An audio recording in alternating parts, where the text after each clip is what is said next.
Assalaamu calaykum. Waa Yuusuf Shire. Isku soo noqod wanaagsan. Ciid mubaarak. Kullu caam wa antum bikhayr. Ciidul caafiya. Muuqaalka maanta waxa aan ku soo gudbin doonaa sheeko kooban oo aan hadda ka hor ku qoray bloggayga. Sheekadani waa cod laga duubay wada hadal dhanka raadiyaha ah ku dhex maray markab dagaal oo laga leeyahay Mareykanka iyo xubno ka tirsan ilaalada xeebaha Canada. Qisadani waxa ay ka dhacday xeebta Newfoundland bishii Oktoobar 1995. Waa habeen ay dabaylo iyo mugdi badani isbiirsadeen, badduna aad u kacsan tahay. Waqooyiga badweynta Atlantikada waxaa dul heehaabaya markab ka mid ah maraakiibta dagaalka Mareykanka, kaas oo cimilada oo xun awgeed hawlwadeennadiisii oo idil heegan sare ku jiraan. Waqti ay mawjadaha baddu hadba dhinac u qaadayaan markabka ayaa meel aan saa uga fogeyn oo hortooda ku beegan ayaa waxaa ka soo muuqda iftiin. Durba maamulkii markabku waxa ay wargelin siiyeen iftiinkii oo markaas aad u soo dhawaanayay. Markabkii Mareykanka, fadlan u weeci doontaada eber dhibic 5 qiyaas oo dhanka koonfureed ah si aynaan isugu dhicin. Qolyihii Kanadiyiinta, waxaan ku talinaynaa in aad idinku qiyaastii 15 u weecataan dhanka koonfureed si aynaan isugu dhicin. Markabkii Mareykanka ayaa markale ku laabtay. Waxa kula hadlaya waa kabtanka markab dagaal oo Mareykan ah. Mar kale ayaan kuu sheegin ee adigu weeco. Kanadiyiinta ayaa u jawaabay, maya, mar kale ayaan ku celin ee adigu weeco. Markabkii Mareykanka, kani waa markabka xambaara diyaaradaha USS Coral Sea, waxaana weeye markab dagaal oo aad u weyn. Iminka weeci doontaada.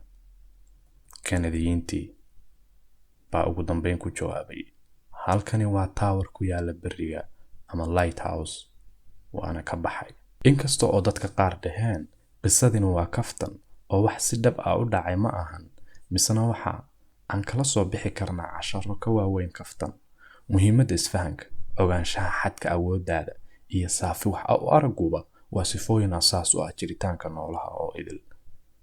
Markabkaas xajmiga weyn ee diyaaradaha xambaara laguna tilmaamo boqorka badaha furan, runtiina aysan jirin wax la miisaan ah oo badda dulmara, waxa uu qarka u saarnaa inuu dagaal la galo laambad loogu talagalay in ay hagto dadka iyo doonyaha lumay.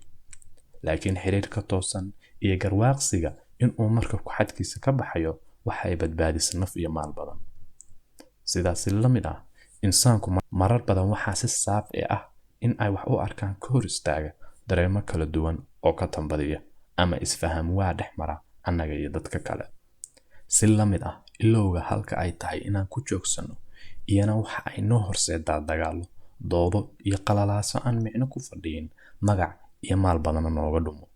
Shucuurta aan la xakamayn iyo awoodda aan la xisaabin intuba waxa ay nagu diraan wax kasta oo horteena ka soo muuqda. Xaqiiqdaas waxa ay tahay dagaalada aan u tabaabushaysanno marar badan waxba kama duwana markabkii taawarka bariga ka taagnaa ku amray in uu ka hor dhaqaaqo. Haddii markabka dagaalku awood ku lahaa badda, xaalku waa ka duwan yahay markii la joogo bariga. Adiguna sidoo kale ayaa tahay haddii aad awood ku leedahay meelaha qaar, ruufaha qaybtood xaalku sidaa waa ka duwan yahay. Zunzu oo ahaa macallin Shiinees ah kumanaan sano ka horna wax ka qoray fanka iyo farsamada dagaalka ayaa waxa uu leeyahay oraah caan oo uu dhaho, u dooro dagaaladaada si xikmadi ku jirto. Dulucda sheekadu waxa ay tahay dagaal kasta ha gelin, dood kasta ha dhex dabaalan, kala dooro mid ka mudan inaad u jawaabto iyo shakhsiyaadka ama caqabadaha ay tahay inaad isaga lugayso ama ka weecato. Awooddaada kaydso oo biri iyo buuro fadhiya dagaal ha la gelin. Ilaa muuqaalkan xiga aan ku kulmi doono, waa Yuusuf Shiro idin leh, isma dhaafin. Assalaamu calaykum. Ciid mubaarak.